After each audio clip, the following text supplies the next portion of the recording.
Hello friends, मेरे channel में आपका स्वागत है। मेरा नाम है राज और मैं हूं अभी थाईलैंड में।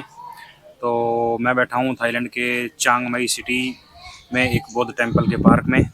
तो मैं कुछ एक थाईलैंड की सीरीज़ शुरू करने वाला हूं, जिसमें मैं आपको बताऊंगा काफ़ी सारी इन्फॉर्मेटिव चीज़ें, जिसमें काफ़ी सारी इन्फॉर्मेशन पाकर आप अपने टाइम और अपने पैसे को बचा सकते हैं। तो इस सीरीज़ में मैं सबसे पहले शुरू करूंगा थाईलैंड के ऑन अराइवल वीज़ा के लिए। तो करते हैं शुरू। सबसे पहले मैं बात करता हूँ थाईलैंड का ऑन अराइवल वीज़ा इंडियंस के लिए। जब भी आप इंडिया से ट्रैवल करते हैं थाईलैंड में, या फिर आप किसी और कंट्री से थाईलैंड में ट्रैवल करते हैं और आपके पास इंडियन पासपोर्ट है इस केस में, तो आप इंडियन सिटीज़न होने पर थाईलैंड में ऑन अराइवल वीज़ा ले सकते हैं। उसके लिए क्या क्या डॉक्यूमेंट चाहिए वो मैं बता देता हूँ। सबसे पहला पार्ट ये है कि आपको रिटर्न टिकट चाहिए कन्फर्म, कि रिटर्न के साथ साथ जो आप ट्रैवल कर रहे हैं वो टिकट तो चाहिए ही होगी, और आपका ओरिजिनल पासपोर्ट भी चाहिए होगा, जो कि मिनिमम 3 महीने तक वैलिड होना ज़रूरी है, कि उसकी एक्सपायरी डेट 3 महीने से ऊपर पड़ी हो। कि ऐसा नहीं है कि आपका पासपोर्ट 20 दिन में एक्सपायर होने वाला है या 1 महीने में एक्सपायर होने वाला है। तो आपकी एक्सपायरी जो 3 मंथ से प्लस होनी चाहिए पासपोर्ट की। अब अगली बात है, आपके पास ट्रैवल का और हेल्थ इंश्योरेंस होना चाहिए। आप किसी भी इंडियन कंपनी से परचेज कर सकते हैं। जितने दिन के लिए आप थाईलैंड में रहेंगे उतने दिन के लिए वो वैलिड होना चाहिए। और उसके बाद आपके पास कुछ कैश अमाउंट होना चाहिए। अगर इमिग्रेशन वाले या कस्टम वाले आपसे इंडिया में पूछते हैं कि आप वहाँ की ट्रिप में रहना खाना पीना जो भी आप कैसे बियर करेंगे, तो आप वो कैश दिखा सकते हैं। और वो कैश डॉलर में भी हो सकता है, यूरो में भी हो सकता है, थाई बाट में भी हो सकता है, किसी भी आप करेंसी में पिक कर लो। बट जनरली मैं बोलूँगा कि इंडियन रुपीज़ पिक करके मत लाओ, क्योंकि वो काफ़ी सारे आपको पिक करने पड़ेंगे। तो ये कैश आप अपने साथ ला सकते हो। और अगर आपसे इस चीज़ की डिमांड की जाए कि आप वहाँ पर कैसे रहेंगे खाएं पिएंगे, तो आप वो कैश दिखा सकते हैं। और मैं आपको बोलूँगा कि अगर वो कैश की अमाउंट 20,000 इंडियन रुपीज़ के इक्वलेंट से ऊपर है, तो आप उसका बिल भी ले लें। क्योंकि कई बार कस्टम वाले आपको परेशान करना शुरू कर सकते हैं कि फॉर एग्जांपल आपने 2 लाख रुपए ले लिए इंडियन, उसके 2 लाख के यानी कि डॉलर ले लिए या 1.5 लाख के ले लिए, तो फिर वो आपको बोलेंगे कि ये टैक्स पेड मनी है या नहीं है, तो आप हमें शो करो कैसे किया है, कहाँ से लिया है। तो इस केस में आप मतलब उस करेंसी को जब भी आपने परचेज़ किया है तो उसके साथ आप एडिशनल एक बिल ले लें, तो एक प्लस पॉइंट है। तो बट ऐसा ज़रूरी नहीं है कि वो इस चीज़ की डिमांड करेंगे ही करेंगे कि आप बिल दिखाएं। ये केस टू केस वेरी करता है। यानी कि एक पर्सन कोई 20-50 कंट्री ट्रैवल कर चुका है, तो इमिग्रेशन वाले या कस्टम वाले उसका पासपोर्ट जैसे ही चेक करते हैं तो वो कहते हैं कि ये एक फ्रीक्वेंट ट्रैवलर है, तो उसको ज़्यादा कुछ क्वेश्चनिंग नहीं करते। जो फ्रेश ट्रैवल कर रहे होते हैं फ्रेश पासपोर्ट पर, तो इमिग्रेशन वाले या एयरलाइन वाले या कस्टम वाले उनको ज़्यादा परेशान करना शुरू कर देते हैं। तो उस केस में ऐसा हो भी सकता है।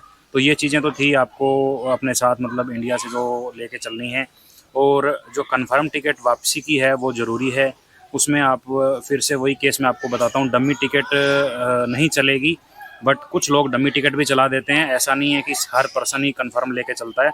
तो बट अगर आप काफ़ी कंट्रीज़ में ट्रैवल नहीं है और फ्रीक्वेंट ट्रैवलर नहीं है, तो आप इस चीज़ को अवॉइड करें कि डमी टिकट लेकर चढ़ें आप। क्योंकि जब आपका पासपोर्ट फ्रेश होता है या आप एक दो जगह घूमे होते हैं, तो सबसे पहले जो आप बोर्डिंग पास लेते हैं तो एयरलाइन वाले आपसे पूछते हैं कि आपके पास कंफर्म टिकट वापसी की है या नहीं है। तो आप बोलते हैं अगर है, तो वो कहते हैं आप हमें दिखाएं। तो अगर आप डमी टिकट दिखाएंगे तो वो उससे जज कर सकते हैं कि ये डमी टिकट है, क्योंकि डमी टिकट पर काफ़ी सारी चीज़ें मिसिंग होती हैं, कि पेमेंट की या फिर पीएनआर नंबर की, तो इस टाइप की चीज़ें मिसिंग होती हैं। कंफर्म टिकट का जो फॉर्मेट होता है या पीएनआर नंबर, वो मतलब ईजिली देख के पता चल सकता है कि ये कंफर्म टिकट है। बट कुछ लोग डमी टिकट को भी एडिट करके उसमें पीएनआर नंबर एडिशनल जोड़कर मतलब ट्रैवल कर लेते हैं। मैं ऐसा नहीं बोल रहा कि पॉसिबल ही नहीं है, बट अवॉइड करो इस चीज़ को कि आप डमी टिकट लेकर चढ़ें या कोई नकली टिकट आप बनाकर मतलब उसको एडिट करके उसको चेंज करके चढ़ें। तो ऐसे केस में आपको वहाँ पर रोका जा सकता है। तो आप कंफर्म टिकट ही लेकर चढ़ें। तो अब जैसे ही आप थाईलैंड पहुँच जाते हैं, तो थाईलैंड में पहुँचकर आपने क्या करना है सब कुछ मैं प्रोसीजर बताता हूँ आपको। कि आप फ़्लाइट से बाहर निकलेंगे, एयरपोर्ट में एंट्री करेंगे, तो आप देखेंगे कि ऊपर काफ़ी सारे साइन लगे हुए हैं कि वीज़ा ऑन अराइवल। जैसे कि आप फ़ोटो में भी देख रहे हैं वीज़ा ऑन अराइवल लिखा हुआ है। तो आप उस एरो की तरफ चलते जाएंगे। और ये देखिए एक और जैसे लिखा हुआ है यहाँ से 300 मीटर्स की डिस्टेंस पर है वीज़ा ऑन अराइवल। तो आप इस एरो को यानी कि फ़ॉलो करते रहेंगे और वीज़ा ऑन अराइवल वाले साइड चलते रहेंगे। तो उसके बाद आप जैसे ही पहुंचेंगे वीज़ा ऑन अराइवल वाले एरिया में, तो आप वहाँ पर देखें काफ़ी सारे लोग भी होंगे, क्योंकि अलग अलग नेशनलिटीज़ के, अलग अलग कंट्रीज़ के जिनको वीज़ा ऑन अराइवल अलाउड है, तो वहाँ पर वो खड़े होंगे। अब बात करते हैं कि वहाँ पर जो फॉर्म भरना है वीज़ा ऑन अराइवल का, वो आप अपने कंट्री से, इंडिया से या आप किसी और कंट्री से आ रहे हैं तो वहाँ से ऑलरेडी प्रिंट आउट निकाल कर और फिल करके आ सकते हैं, जिससे आपका टाइम सेव होगा, जिससे आप लाइनों में खड़े होकर वो फॉर्म नहीं भरेंगे। बट अगर ऐसा नहीं है कि आपने इंडिया से या जिस कंट्री से आप आ रहे हैं वो प्रिंट नहीं किया, तब भी कोई इशू नहीं है। वो फॉर्म फ्री ऑफ कॉस्ट है। वीज़ा ऑन अराइवल के जो डेस्क हैं उससे पहले आपको काउंटर लगे हुए मिलेंगे, जहाँ पर काफ़ी सारे लोग खड़े होंगे और वो फॉर्म फिल कर रहे होंगे। तो वहाँ फॉर्म पड़े होंगे, कोई भी आप एक फॉर्म उठाओ, दो उठाओ, उसका कोई चार्ज नहीं है। तो आपसे गलती होती है तो वो फॉर्म को छोड़कर नया फॉर्म ले लो, तो वहाँ से भी आप फॉर्म ले सकते हैं वो। और उस फॉर्म का जो फॉर्मेट है वो मैं आपको दिखा देता हूँ स्क्रीन पर। तो जैसे कि आप ये स्क्रीन पर देख रहे हैं, ये फॉर्म है। इसमें सारा कुछ आपने फिल करना है, फ़ोटो लगानी है, और इसमें क्या क्या फिल करना है ये मैं आपको डिटेल में एक्सप्लेन कर देता हूँ।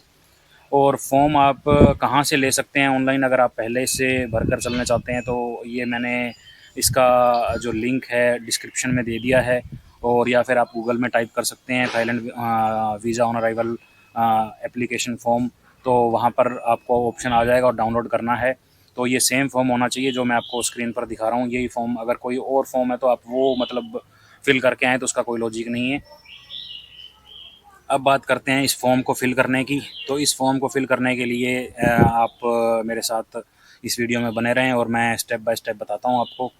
तो सबसे पहले आप जैसे कि राइट कॉर्नर पर देख पा रहे हैं इस फॉर्म में कि आपको फ़ोटो लगानी है, जिसमें लिखा हुआ है 4x6 सेंटीमीटर की जो फ़ोटो है वो आपको लगानी है। तो ये 4x6 सेंटीमीटर यानी कि 40x60 mm।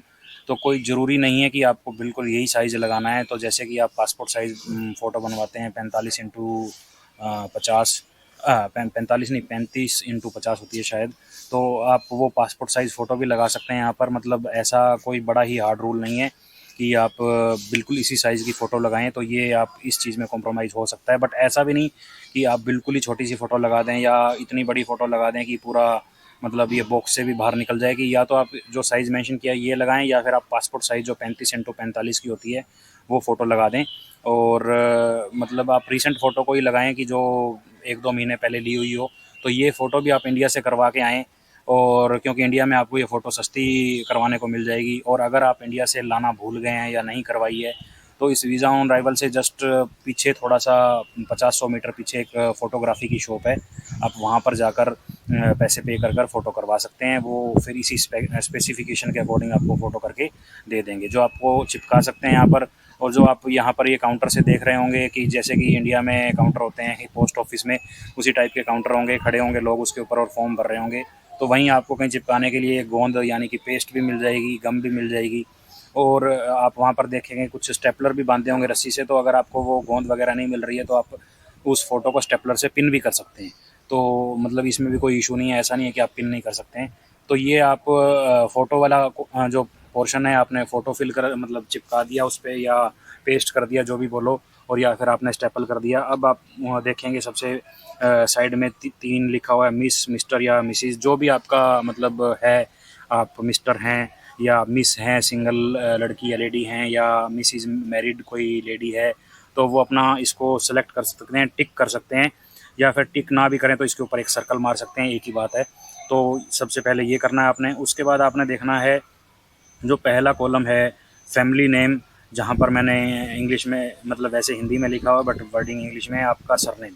तो आपके पासपोर्ट में जो भी सरनेम है, कौर, शर्मा, सिंह, कुछ भी, कुमार, तो आपने वो यहाँ पर लिखना है। फटाफट आपने अपना नेम नहीं लिख देना कि फटाफट आप नेम से शुरू कर दें। उससे अगला कॉलम है जो फर्स्ट नेम, वहाँ पर आपने लिखना है गिवन नेम जो आपके पासपोर्ट में है। तो गिवन नेम आपने वहाँ लिखना है। और कुछ केसेस में मैं आपको बताता हूँ जिसका सरनेम पासपोर्ट में नहीं होता, ऐसे काफ़ी केस हैं। मेरा भी पासपोर्ट में सरनेम नहीं लिखा हुआ, मेरा कंप्लीट नेम जो नेम और सरनेम दोनों ही नेम में लिखा हुआ है। तो आप उसी अकॉर्डिंग फर्स्ट नेम के ऊपर आप ये मेंशन कर दें जहाँ पर मैंने लिखा हुआ गिवन नेम, तो आप उस तरीके से वहाँ पे लिख दें। अब मिडल नेम, काफ़ी सारे लोग होते हैं जिनका मिडल नेम होता है, जैसे कि साउथ में होते हैं तो उनके मिडल नेम भी होते हैं, तो वो आप अपना मिडल नेम वहाँ पर मेंशन कर सकते हैं। और जैसे कि मैंने एक रेड सर्कल किया हुआ है कि इन ब्लॉक लेटर्स। तो जो ये नेम आपने फिल करना है ये कैपिटल लेटर में होना चाहिए, बड़े लेटर्स में, तो स्मॉल लेटर यहाँ पर इंग्लिश के यूज़ नहीं करने हैं आपने। अब आगे आते हैं नेशनलिटी, जैसे मैंने लिखा है इंडिया, तो आपने यहाँ इंडिया लिखना है। और पासपोर्ट और ट्रैवलिंग डॉक्यूमेंट नंबर, तो आपका जो पासपोर्ट नंबर है राइट कॉर्नर में आपके पासपोर्ट के ऊपर टॉप में, तो वो आपने लिखना है, जो भी है आपका फर्स्ट डिजिट एल और आगे जो भी 5 7 8 जो भी अक्षर हैं वो आपने मेंशन करना है। उसके बाद date and place of issue, तो ये भी आपके पासपोर्ट में लिखा हुआ है, इशू डेट क्या है, तो वो इशू डेट लिखनी है। और यहाँ पर नीचे प्लेस भी लिखा हुआ है, तो आपके पासपोर्ट में लिखा हुआ कि आपका पासपोर्ट इशू कहाँ से हुआ है, दिल्ली से हुआ है, चंडीगढ़ से हुआ है, मुंबई से हुआ है, जयपुर से, जो भी आपका है वो आप मेंशन करेंगे। तो ये चीज़ों इसको मेंशन करने के बाद, ये वैसे कॉलम काफ़ी छोटा है तो यहाँ थोड़ा छोटा लिख दें, डेट और प्लेस दोनों इसी कॉलम में लिखना है। अब आगे डेट ऑफ बर्थ, यानी कि आपकी डेट ऑफ जन्म तिथि आपने जो लिखनी है, तो जैसे कि मैंने लिखा है आपकी जन्म तिथि यानी डेट ऑफ बर्थ यहाँ पर आपने लिख देना है। और उसके बाद एक्सपायरी डेट जो है वो आपके पासपोर्ट कब एक्सपायर हो रहा है वो एक्सपायरी डेट आपने यहाँ पर मेंशन करनी है। और उसके बाद जो अगला है फ़्लाइट नंबर, जो आपने बोर्डिंग पास लिया फ़्लाइट चढ़ने से पहले, यानी कि या फिर जो ऑनलाइन आपने टिकट बुक करी हो या किसी एजेंट से करवाई हो जो भी, तो उस टिकट के ऊपर या बोर्डिंग पास के ऊपर आपका फ़्लाइट नंबर लिखा होगा, तो आपको वो मेंशन करना है कि जिससे उनको ट्रैक हो सके कि वो आप किस फ़्लाइट से आए हो।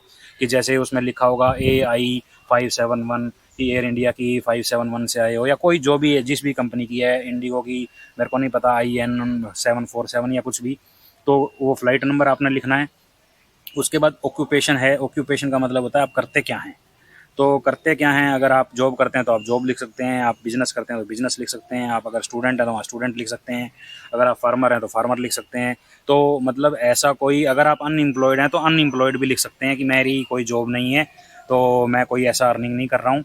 तो इसमें मतलब कोई बड़ा मैटर नहीं है कि यहाँ पर मैं कुछ बड़ा हाई फाई चीज़ लिखूँ तो ही मेरे को वीज़ा ऑन अराइवल देंगे, तो वो इसको कोई मतलब ज़्यादा रीड आउट नहीं करते हैं। तो जो भी है आप वो अपना इंडिया में, या जो भी आप इंडिया से बाहर रह रहे हैं बट इंडियन पासपोर्ट है, तो जो भी आप कर रहे हैं वो आप यहाँ पे लिख सकते हैं क्या लिखना है आपको।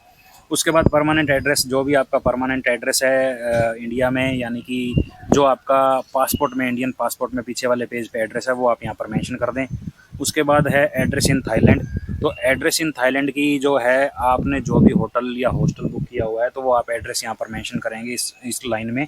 और काफ़ी सारे लोग इसमें कंफ्यूज हो जाते हैं जिनकी बुकिंग, जो मान लो बैंकॉक में स्वर्ण भूमि एयरपोर्ट पे आए और उनकी वो बैंकॉक से सीधा पताया जा रहे हैं या फिर किसी और सिटी में जा रहे हैं और उनकी बुकिंग वहाँ पर है, तो वो कहते हैं कि मैं तो बैंकॉक में रुक ही नहीं रहा, तो बैंकॉक का एड्रेस कैसे लिखूँ। तो कोई ज़रूरी नहीं है बैंकॉक का एड्रेस हो, जहाँ पे भी आप फर्स्ट टाइम रुकेंगे और आपका मान लो प्लान है थाईलैंड में 20 दिन का, 25 दिन का, और आप 4-5 सिटी में अलग अलग, पताया में, बैंकॉक में, चांग रई में या फुकेट में अलग अलग जगह पे जाएंगे, तो आप बोलेंगे कि मेरे तो अलग अलग होटल हैं तो मैं कौन से लिखूँ। तो आपको जो पहला आपका स्टे है, जिस भी होटल में या हॉस्टल में पहला स्टे है, वहाँ पे आप मतलब एड्रेस लिख देंगे उसका इस वाले कॉलम में। उसके बाद नीचे लिखा name and address of person reference in Thailand, जो आपको अगर कोई इनविटेशन भेज रहा है, इनवाइट कर रहा है तो ये लिखना है, नहीं तो जनरली ये कॉलम आपने खाली ही छोड़ना है, ऐसा इसकी कोई रिक्वायर्ड नहीं है।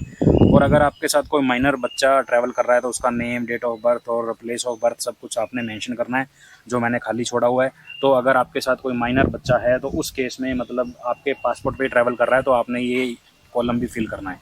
जनरली जो मतलब ये कॉलम माइनर के साथ ट्रैवल नहीं कर रहा है तो उसको फिल नहीं करना है। उसके बाद राइट साइड में नीचे आपने सिग्नेचर करने अपने, आपने साइन करना है यहाँ जो मैंने लिखा हुआ है, और डेट लिखनी है आज की, यानी कि जिस दिन आप वहाँ पहुँचे हैं थाईलैंड में, जब वो आप फॉर्म फिल कर रहे हैं तो उस दिन की डेट लिखनी है। नीचे फिर मैंने सर्कल नहीं, एक डिब्बा बनाया रेड कलर का, इस एरिया में कुछ नहीं लिखना, ये इमिग्रेशन के यूज़ के लिए है। तो यहाँ पर आपने वीज़ा नंबर या फ़ीस या डेट ऑफ इशू या सिग्नेचर कहीं अपने या डेट कुछ भी नहीं लिखना, ये इमिग्रेशन वाले यहाँ पर अपने पर्पज़ के लिए लिखेंगे। तो उसके बाद मैंने एक सर्कल सा किया हुआ है रेड कलर का, सर्कल तो नहीं है, जो भी एक लाइन मतलब बॉक्स के अंदर बनाया हुआ है, वीज़ा फ़ीस इज़ 2000 बाट पर पर्सन। तो यहाँ पर लिखा हुआ है कि 2000 बाट वीज़ा फ़ीस है, तो बट लिखा हुआ 2000 है, इन एक्चुअल ये 2200 बाट आपसे चार्ज करेंगे, और ये नॉर्मल है, इस चीज़ को आप चैलेंज नहीं कर सकते कि आपने लिखा 2000 हुआ है और हम 2200 क्यों दें, ये हर पर्सन को देने पड़ते हैं और देते हैं। तो आपको मैंने ये साइड में लिखा हुआ है वीज़ा फ़ीस 2000 बाट लिखी होगी मैं फॉर्म में, बट आपको 2200 बाट ही देने पड़ेंगे।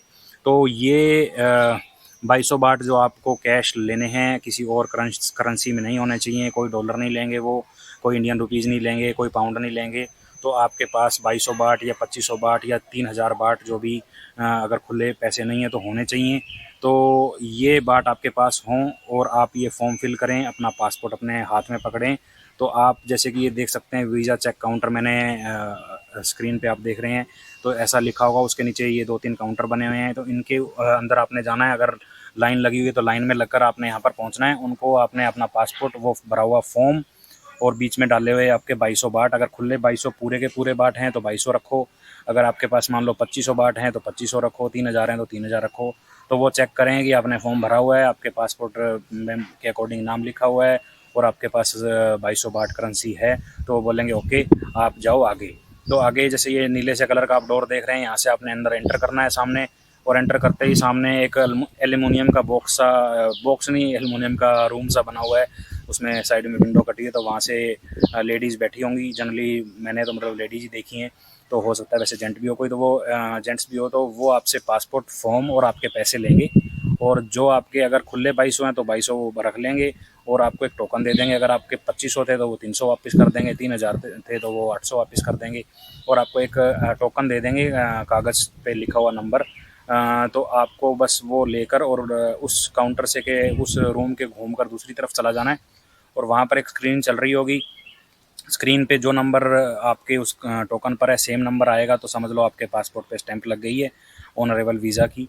तो आपने पासपोर्ट वहाँ से मतलब वो टोकन दे देना है और वो आपको देखकर वो नंबर आपको पासपोर्ट पकड़ा देंगे। और कैसी स्टैंप लगेगी ये आप स्क्रीन पर देख सकते हैं। ये स्टैंप आपके मतलब पासपोर्ट पर लग जाएगी वीज़ा ऑन अराइवल की। हाँ, इसमें आप डेट्स अलग देख रहे हैं, ये मैंने जस्ट नेट से लिया है। तो डेट्स आपकी जो करंट की होंगी, कब से कब तक वैलिड है। पहले ये 15 दिन का ऑन अराइवल वीज़ा देते थे, बट अभी करंट में 1 महीने का वीज़ा दे रहे हैं। तो जैसे कि ये वीज़ा लग गया उसके बाद जस्ट आपको 20 कदम चलना है और चल के आगे जैसे आप ये फ़ोटो देख रहे हैं तो इस टाइप के यहाँ पर इमिग्रेशन वाले बैठे होंगे, बॉक्सेस या बने होंगे, कैबिन से बने होंगे। तो उसमें जाके आपको खड़ा होना है, लाइन में लगना है। और फिर आपको कोई टिकट्स वगैरह या कोई आपको फॉर्म वगैरह जो फिल करना है ये कुछ नहीं दिखाना। तो वहाँ पर आप जाएंगे, वो आपको बोलेंगे कि आप अपनी फ़ोटो के लिए सामने खड़े हों, कैमरा छोटा सा लगा होगा, उधर आपने मुँह करके अपनी फ़ोटो करवानी है। और वो कहेंगे फिंगरप्रिंट्स करने हैं। तो जैसे आप फिंगरप्रिंट वाली स्क्रीन पर देख रहे होंगे कि लेफ़्ट फिंगर रखनी है, राइट रखनी है, एक रखनी है या सारी रखनी है, अंगूठा रखना है, तो उस अकॉर्डिंग आप वहाँ पर फिंगरप्रिंट देंगे। और जनरली मैंने मतलब जब भी ट्रैवल किया तो उन्होंने कुछ भी नहीं पूछा कि आप कहाँ रुकोगे, कौन से होटल में रुकोगे, कितने पैसे हैं, वापसी कब की है, टिकट कब की है या कौन सी टिकट है। तो जनरली उन्होंने कुछ भी नहीं पूछा और मेरे ख्याल से वो कुछ पूछेंगे भी नहीं। तो बस आपको वो एंट्री की स्टैंप लगा देंगे। और एंट्री की स्टैंप आप देख सकते हैं, ऐसी स्टैंप होगी कि उस पर लिखा होगा कि आज की डेट और कब तक आपको अलाउड है, नीचे लिखा होगा उसी स्टैंप के अंदर कि इस दिन तक आप अलाउड है। तो बस आप पासपोर्ट रिसीव करेंगे और आगे आप अगर आपने बैग ले रखा है अपना तो लगेज वाली तरफ जाएंगे, अपना बेल्ट से बैग उठाएंगे। तो ये वीज़ा ऑन अराइवल जो थाईलैंड का है इंडियंस के लिए, ये प्रोसेस है कंप्लीट।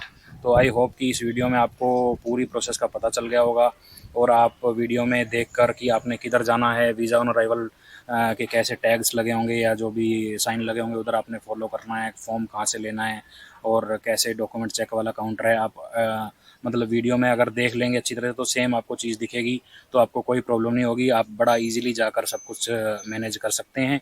तो आई होप कि ये वीडियो आपको इन्फॉर्मेटिव लगी होगी। और अगर आप फ्यूचर में कभी भी या अभी थाईलैंड ट्रैवल कर रहे हैं या ट्रैवल का प्लान है तो इस वीडियो से आप वीज़ा ऑन अराइवल बड़ा इजीली ले सकते हैं और काफ़ी मतलब इजी आप सब कुछ मैनेज कर सकते हैं। तो अगर आपको वीडियो अच्छी लगी तो लाइक कर दें और चैनल को सब्सक्राइब कर दें और शेयर कर दें। और मैं आगे थाईलैंड के काफ़ी सारे सिटीज़ में घूमूंगा, तो वहाँ पर मैं आपको अलग अलग टाइप की इन्फॉर्मेटिव वीडियोज़ बनाकर दिखाऊंगा जिससे कि आप देख सकते हैं कहाँ पर किस सिटी में कौन सी जगह आप घूमने जा सकते हैं या क्या एंट्री फ़ीस है या ट्रेन की क्या टिकट्स हैं, बस की क्या टिकट्स हैं।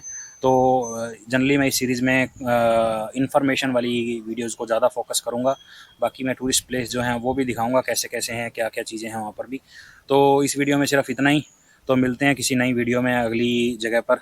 तब तक के लिए मैं बोलता हूँ बाय बाय, थैंक यू। तो सी यू सून।